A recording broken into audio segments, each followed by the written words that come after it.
ገዜን ጠምዝዘው በመጣል ወደ ቤት ሁለቱ ሌቦች ገቡ። በዚህም ደረጃ ያለ ወርቅንና ሁሉንም ወረቀት ፋክቱሩንም ሰረቁት።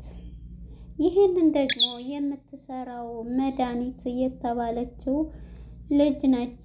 ሌቦችን ተፈልጋ ወደ ቤት በመላክ ጥሩዎችንና መልካሞችን አቶ ደረጀንና ማርቲን በመጥራት ታምሜ ያለው በማለት ወደ ቤት ሌባ ላከች። በጣም ይገርማል። የእህቷን ንብረት አዘረፈች። ኤቢም ምንድን ነው ድምፅ የምሰማው በማለት ወደ ክላስ ስገባ ያየችውን ማመን አቃታት። እጅ ከፈንጅ ያዘቻቸው። ሌቦቹ እጅ ከፈንጅ ያዘቻቸው። ከክላስ ገብተው በሚሰርቁ ጊዜ በድንጋጤ ለብሶ ነበርና በድንጋጤ ፈጣ ቀረች። መድኃኒት የምትባለዋ ሴት ሌቦችን በመላክ እዚህ ክላስ ግቡና ፋይል ወረቀት አለ፣ ኦሪጂናል ወርቅ ሳይሆን ፎርጅድ ወርቅ ነው፣ ስለዚህ አምጡት። በዚህም የተነሳ ዳጣ ናት ብለን እናስይዛትና ከዛ ቤት እንወጣ ትሆናለች ብላ አስላከቻቸው። ገዜንም አፍዝዛ ደንግዝ በመበተን እሱንም በቁሙ እንዲወርቅ አደረጉት። በጣም ያሳዝናል። ሰላም ጤና ይስጥልን። ውድና የተከበራችሁ ቻናሌ ቤተሰቦች እንኳን ወደ ቻናል በሰላም መጣችሁ። ዳጣ የተሰኘው ክፍል 110 ተለቀቀ። እንግዲህ ወደ ክፍል 109 ስንሄድ ዳጣ ወደ ሰላምዬ ጋር ሂደዋልና ስለ እናቷ ማንነት ዛሬ መናገር አለብሽ፣ ንገሪኝ። እናቴ ማነች? እዛ ቤት ብዙ እድሜሽን ጉልበትሽን የጨረሽበት ቤት ነውና ልታቂ ትችያለሽ። ስለዚህ አስረጂ ብላ በጥያቄ ወጥራት ነበር። በዚህም የተነሳ እሷም እንግዲህ ልትመልስላት ፈቃደኛ አይደለችም። ማለት እያለች ነበረ። አንቺ ስትላት ማለት አባቴ ስትል እንዴ ደረጃ አባትሽ ነው እንዴ በማለት ድንግጥ ትላለች ማለት ነው። እና በዚህ የተነሳ አንቺ እኮ የድሬዳዋ ልጅ ነኝ ነው ያልሽው ስትላት፣ አዎ በቃ ያው እንደ እንጀራ አባት ሆኖ የሁሉንም ነገር እንትን ስለሚለኝ ደረጀ፣ አዎ እንደ አባቴ ስለማየው ነው ብላ ስነግራታለኝ። በዚህን ያላወቀ መስሎች ነው እያለች እንግዲህ ሰላምን ብዙም አልደነቃትም። የዚህ ጊዜ ኤቢም ተፋጣ ነበረ። ናታንም እረፊ ቢላትም ልታርፍ አልቻለችም። እናቴ ማወቅ ፈልጋለሁ እያለች ነበርና በመጨረሻ እንግዲህ እናትየዋም ሰላም ናት ግን አልተናገረችም። ህፃኑን ልጅ ግን በቃ ልንሄድ እንውጣ እያለ ናታን በሚል ጊዜ እንግዲህ ውሃም ልጁንም አንሰጥሽም፣ አንቺ ከፈለግሽ ሂጂ፣ እዛው ሂጂ ቁጭ በይ፣ ልጁን ይዘን እንሄዳለን በማለት ወንድም ስለሌላት ውሃም ሆነች ኤቢ በጣም እንትን ብለዋል። ስለዚህ ኤቢም ምን አለ ወንድሜ በሆነ እውነት የዳጣንም ይችም የሷ ትሆን ወይስ ምንድን ነው እያለ ወንድሜ ሆን ስለሆነ ካልደፈረሰ አይጠራምና ወንድሜ ሆኖ በተገኘ እያለች እንግዲህ እሷም በዚህ ላይ ትገኝ ነበረ ኤቢ ማለት ነው። አሁን እንግዲህ ወደ ቤት ቀጥታ መጥተዋልና ወደ ቤት ሲመጡ እንግዲህ ኤቢና ማነች ለዛና ዘበኛው ማለት ነው በፍቅር እንትን ብለዋል። ስለዚህ አሁን ላይ ለዛም ሆነች ገዛኸኝ ፍቅር ውስጥ ሆና አሁንስ እንዲያው ሂጂ ሂጂ እያለኝ ነው እያለችው ነበር። ማለት ወዴት ወደ እኔ ነው እያላት ነበር። አንተ እንደው ጭራሽ አይገባህም እያለችው ነበር። እኔ እኮ አይገባኝም ምንድን ነው እያላት ነበርና እሷም እንግዲህ አፈቅራለሁ ብላ አትናገርምና እሱም ደግ አረኩሽ እያለ እያናደደ ይመልሳታል። እሷ አንተ ክፉ ነህ እያለችው ነበረ። በመጨረሻ እንግዲህ ገዜም ማለት ነው በመጨረሻ እሷ ነኝ እያላት ሳለ መድኃኒት የት ሄዳ ነው በማለት ጥያቄ ታቀርባለች። ሁሉም እና እንዴት ትሄዳለች ብለች ነው ብላ ስልኳን ውሸቷን ዘግታለች ማለት ነው። መድኃኒት በመጨረሻ ትደውልና መድኃኒት ጠፋይ ብላ በመጨረሻ ስል ራሷ ደውላ አሞኛለሁ ሆስፒታል ኑ ውሰዱኝ፣ የሆነ ቦታ ነኝ፣ ይሄው ሎኬሽን ልኬላችኋለሁ በቴሌግራም እና ኑና ውሰዱኝ፣ ደሬም መጥቶ ይውሰድ ብላ ውሸቷን ሌቦችን ፍለጋ ሄዳ እንግዲህ የእህት ቤት ይዘረፋል። እናም እንግዲህ ይህንን ያሰበችው ዳጣ ላይ ተንኮሏን ለማጣን ነውና ከዚህ ቤት ባልሰራላቸው እያለች ስትፎክር ነበር። እንግዲህ ወርቆችን በእሷ ለማመካኘት በዳጣ ለማስባል እሷ ወደ ስርቆት የላከቻቸውን ሌቦች ማለት ነው ልካለች። በዚህ የተነሳ እንግዲህ ሌቦችን ልካ ማለት ነው በመጨረሻ ሌቦቹም ደግሞ እየመጡ ነበረ። ሌቦችም ማለት ነው በዚህ የተነሳ ሌቦቹ ማለት ነው በመጨረሻ ምንድን ነው ያለችው? ሌቦችን ልካ ምንም ነገር እንዳታደርስባቸው አርቲ ስለሆኑ ያለው እንትን አርቲ ነው። ስለዚህ ወረቀቱን ያለውን ወረቀትና ወርቆ እንደዛ አድርጉ፣ ዘበኛውም ዝም ብሎ ነው ቤት ማንም ሰው የለ በማለት እንግዲህ ገዜም ሳያቸው አጋንንት ናቸው በማለት ነበረ ሲያይ ማነህ እያለ ሲል የነበረው እንግዲህ ሲወረውርበትም በመጨረሻ አንዱን በዱላ ሲለው ፎከርኩ እየፎከረ ነበረ ጥቁር ስለለበሰ። በመጨረሻም እንዴ ማን ነው ምንድን ነው ከየት ነው እያለ ነበርና ጊዜ በመጨረሻ እንግዲህ እሱም ተጥሎ ያ መድኃኒቱን አድርጎበት ማለት ነው ሊወርቅ ችሏል ማለት ነው። በመጨረሻ እንግዲህ በዚህ የወደቀው ጊዜ ራሱን ስቷልና ያኛውም ተነስቶ ደግሞታል ወደ ቤት ሊገባ ችሏል ማለት ነው። ቤት ሲገባ እንግዲህ ጊዜም ምንድን ነው ያደረገው? በቃ በጣም ተናዶ ወርቋል፣ እዛው ራሱን ስቷል ማለት ነው።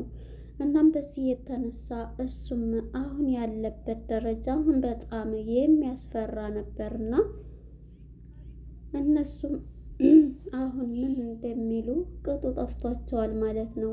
በመጨረሻ እንግዲህ ጊዜ ያለበት ሁኔታ ያሳዝናል። እናም በመጨረሻ ጊዜ ማለት ነው ወደቀ፣ የት ገባ እያለ እየፈለገ ነበረ። ለዛም ደግሞ የት ነው እያለ እያለቀሰች ነበረ። የት ነው ለዛ ሂጅና አፈቅርሃለሁኝ በይው ብላ እኔ እኮ ሴትነት ይዞኝ ነውና ብለሽ ሂጂ ንገሪልኝ እወድሻለሁ እኮ ስትላት ምጥን ጋር እያለቀሰች ነበረና ይህን ስትላት እንዲህ እወድሻለሁ እኮ ወዳታለሁ ብሎናል ለእኔና ለውሃ እያለኝ ነበር። ውሸቱን ነው እሷ አይወደኝም ብላ እወድሃለሁ የሴትነት ይዟት ነው ብለሽ ንገሪ ብላ ትልካታለች ማለት ነው። በመጨረሻ እንግዲህ ይሄንን ብላት ማለት ነው እሷም ፍለጋ ስትሄድ ገዜ ብትል ታጠዋለች። እንግዲህ ዳጣም የለችም ነበር። ስትመጣ ከበር እየፈለገችው ነበረ። እሱን በምትፈልግ ጊዜ እንግዲህ እሱን ስታገኝ ማለት ነው ማነው እሷን ስታገኝ እሱ ጠፍቶብኝ ነው ስትላት የት ጠፋ እያለቻት ነበረ። በመጨረሻ እሷ ጋር ሄዶ ይሆናል ወዴ ለዛ ጋር ስትል ነበር ሲጠሩት ሲጠፋ። በመጨረሻ እንግዲህ ውሃንም ያሌባው ገብቶ አስፈራርቷ ጥሏታል። ልፈናት እያለ ይቺ ጅልቢ ጤናት የተባለችው ናት እያለ ነበረ። እናም ውሃ ቁጭ በያርፈሽ ስትባል ቁጭ ብላ ነበርና ሌቦችም ወደ ቤት ገብተዋል። በመጨረሻ እንግዲህ ሌቦችም ቢገቡ ወደ ቤት ክላሷ ሁና ደግሞ ኤቢ እያጠናች ነበር። ድምፅ ግን ይሰማታል። ውሃ ብትልም ውሃ አትሰማትም ማለት ነው። መጨረሻ ላይ እንግዲህ እሷ ምንድን ነው ያደረገችው? እንዴ ምንድን ነው እያለኝ ነበር። እነሱም እንግዲህ ውሃም ለነዳጣ ምን ሆነሽ ነው እግርሽን ብትባል ሁለት ሰዎች መጥተው ነበር ስትል እነሱም አላመኗት። ምንድን ነው ቀንም መቃጀት ጀመርሽ እንዴ እያሏት ነበር። አልተረዷትም። እናም በዚህ የተነሳ እሷም እየጠራች ሳለ በመጨረሻ እሱም እንግዲህ ወድቋል። ማን ነው ዘበኛው ማለት ነው ጥበቃው ገዛኸኝ። እናም በዚህ የተነሳ ገዛኸኝም ወድቆ የት ገባ እያሉ ነበር። እሱ መድኃኒት አድርገውበት እሷም ተነስታ ይሄንን ብትባል የት ጠፋ እያሉ ሁሉም ተነስተው በሚፈልጉት ሰዓት ማነች እስኪ ቆይ በዛ ብላ ስትሄድ እሱ እዛው ወድቋል፣ ውሃ ማለት ነው። ገዚህ እያለችው ሙታ ነው እንዲህ እያለችው ነበረ። የሁለት የቀን አጋኔን መጥቶኝ ነው እያላት ማለት እኔም እኮ ሁለት ሰው ቤት ገብተዋል እንኳን አንቺም አየሽልኝ እንዴት በቀን ይመቱኛል ብሎ ሰይጣን ነው የመሰሉት እና እንዴት ሆነ ነው ብያ ላይ እያስረዳ ነበር። እሱ ራሱን ስቶ ነፍተውበት መድኃኒት እዛው ወድቋል ማለት ነው። በመጨረሻ እንግዲህ እሱም ያለበት ሁኔታ በዚህ አይነት ነበርና ለውሃ እየነገራት ነበረ። እንግዲህ ድምፅ እየሰማች ነውና ኤቢ ከፊት ጀምራ ውሃ ብትላትም ልትሰማት አልቻለችም። በመጨረሻ እንግዲህ ውሃም ልትሰማት ስላልቻለች ምንድነው ያደረገችው? ማነው ተነስታ ነበረ ወደ ክላስ እየሄደች የነበረ ክላስን እያየ እሱ ደግሞ እንዳያቸው ብሎ ከዛኛውም ክላስ አውጥቶ ቀስ ብሎ እዛኛው ገብቶ ወረቀቱንም ወርቁንም እናንሳው ይሄን እናርገው እያለ ለምንድን ነው ግን ስራው የምትለው እህቷ ቤት ከሆነ እንደዚህ እያለ እያወራ ነበር። እንግዲህ ሞልቃቃዋ መድኃኒትም አቶ ደረጀን ታምም ያለሁ ብላ ሱፐር ማርኬት ገብታ እነሱን አቁማቸዋለች። ሴት እኮ መቼ አመማትና ነው እያለ ለማን ነው ለኤቢ ይደውላ ኤቢን እንደውም ጠርጥራለች መሰለኝ ዳጣን አባዬ፣ ስለዚህ በጣም እየተጣሉ ነው ብላ ለአባቷ ትናገራለች ማለት ነው። ኤቢም ማለት ነው። በመጨረሻ ታመመች እና እሷ እኮ ይሄው አቁማን መኪና ውስጥ ሆነን እሷ እንትን ብላ ነው ብሎ ለአባቷ እየነገራለ ልጁ ነበርና እንግዲህ ሌቦችም እዛው ገብተው ከዛኛው ክላስ ከዛኛው እነዳጣም ውሃ ስነግራቸው አልተረዱም ማለት ነው። በመጨረሻ እንግዲህ ተነስታ ኤቢ ድምፅ ስትሰማ ተነስታ ነበረ ከክላሷ ወደ ሌላ ክላስ እየመጣችው እዛ መታ እንድስታይ ያየችውን ማመን አቃታት።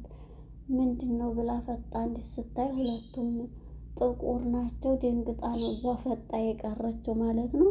እንግዲህ በመጨረሻ ምን ይፈጠራል? ኤቢን ያፍኗታል ወይስ ይተዋታል? ጉዳት እንዳታደርሱ ብላለች መድኃኒት ምንም ነገር እንትን የሚል ስለሌለ ልጆቹ ላይ እንዳታደርሱ ስትል ነበረ።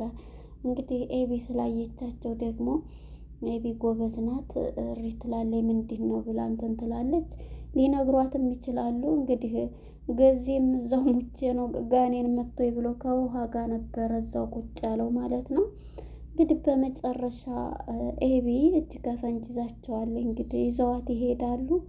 ማን ነው ያፍኗታል ወይንስ ግልጹን ይነግሯታል ብዬ አስባለሁ። እንግዲህ እሪትል ይሆናል ብዬ አስባለሁ። እንግዲህ ለነበረን ቆይታ አመሰግናለሁ። ቀጣይ ፓርት ምን ይፈጠራል የሚለውን አብረን የምንከታተል ይሆናል። እንግዲህ ግምታችሁን አስቀምጡ። እኔ እሷ ነው ያፍኗታል ወይ ግልጹን ምንድን ነው ማልኳቸው ምንድን ናቸው? ያው ሌባ ናቸው ስለምትል እንዴት ገባችሁ ትላለች። እንግዲህ ገዜንም እንዴት አሳለፈውቸው ትላለች። ገዜ ራሱ ደብድበውታል። እናም እንግዲህ አሁን ላይ ገዜ ፉከራ ነው ያሳቀኝ። እየፎከረ ጣልኩት ብሎ መጨረሻ ላይ ያኛው መጥቶ ነው እንግዲህ ከኋላ መጥቶ ይሄኛው የሚወደቀ መስሎ መጥቶ እሱን ጥለውት ወደ ላይ ሰዱት ማለት ነው። እንግዲህ ሌባ ይሄ ለሌባ በጣም ትልቅ ትምህርት ነው። እንግዲህ አዲስ አበባ ላይ የሆነ መድኃኒት ተጠግተው ጥሩ መስለው አስነክተው ከዛ ወርቅ ሳይቀር ምን ሳይቀር ዘርፈው እንትን የሚሉት ማለት ነው። ከዛ በኋላ ብዙ ቆይተው ነው የሚነቁት እና ይሄ እንትን በጣም ትምህርት አለው። ለነበረን ቆይታ እናመሰግናለን። ባይ